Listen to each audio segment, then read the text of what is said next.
Sir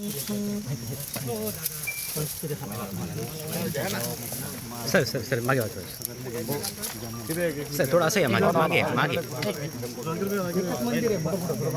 एक मित्र थोडं मागे त्यांना घ्यायचं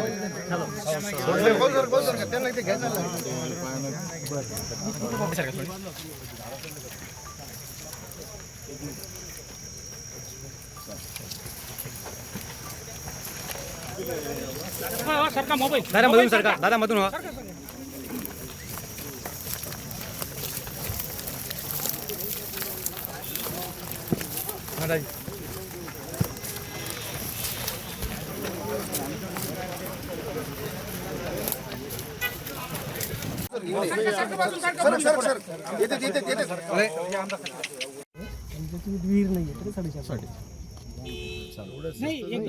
व्हिडिओ मला काय सांगणार तुम्ही दुष्काळाची पाहणी करतायत काय तुम्हाला आढळलेलं आहे आणि दुष्काळाची परिस्थिती आज कशी आहे? भयावह दुष्काळ आहे महाराष्ट्रामध्ये जवळपास 75% भागामध्ये दुष्काळाची भयावह परिस्थिती आहे. शेतकऱ्यांची पिकं वाढलेली आहेत हे आपण पाहतोच आहे, ते आपल्याला दिसते पण आहे.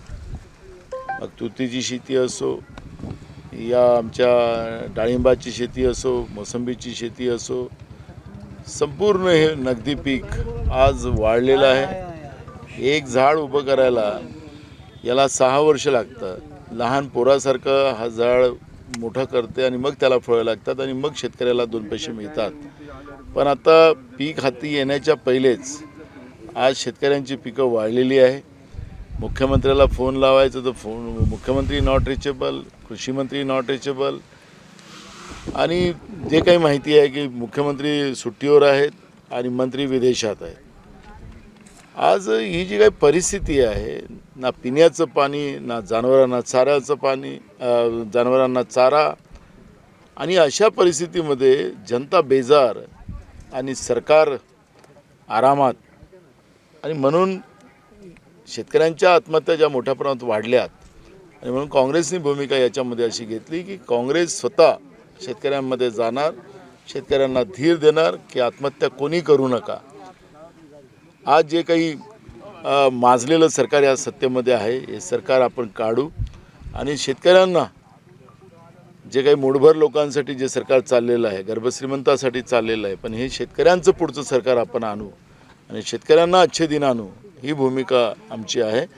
आणि म्हणून शेतकऱ्यांना धीर देण्यासाठी आणि ही सगळी परिस्थिती बघण्यासाठी मी इथं आलेलो आहे. सर आज तुम्ही मोसंबी बागांची पाहणी केली आहे, शेतकऱ्यांशी संवाद साधलाय, नेमकं शेतकऱ्यांचं म्हणणं काय? कोणीतरी आमचं ऐकायला तरी आलं पाहिजे ही भावना शेतकऱ्यांची आहे. सरकार यायला तयार नाही म्हणून शेतकरी आत्महत्या करतात आहेत.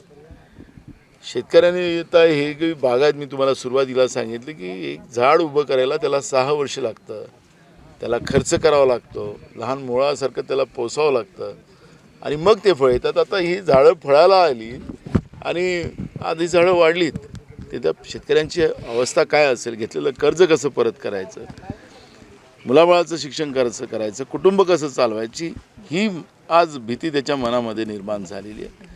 आणि असं त्याचं दुःख ऐकूनच खऱ्या अर्थानं हे कळायलाच कारण नाही की त्याचं डोळ्याचं अश्रू कसं पुसायचं.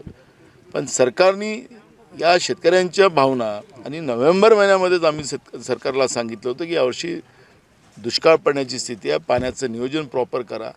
सरकार ऐकायलाच तयार नाही. गर्भश्रीमंतासाठी सरकार चालतं आहे. ही महाराष्ट्रातली परिस्थिती आहे.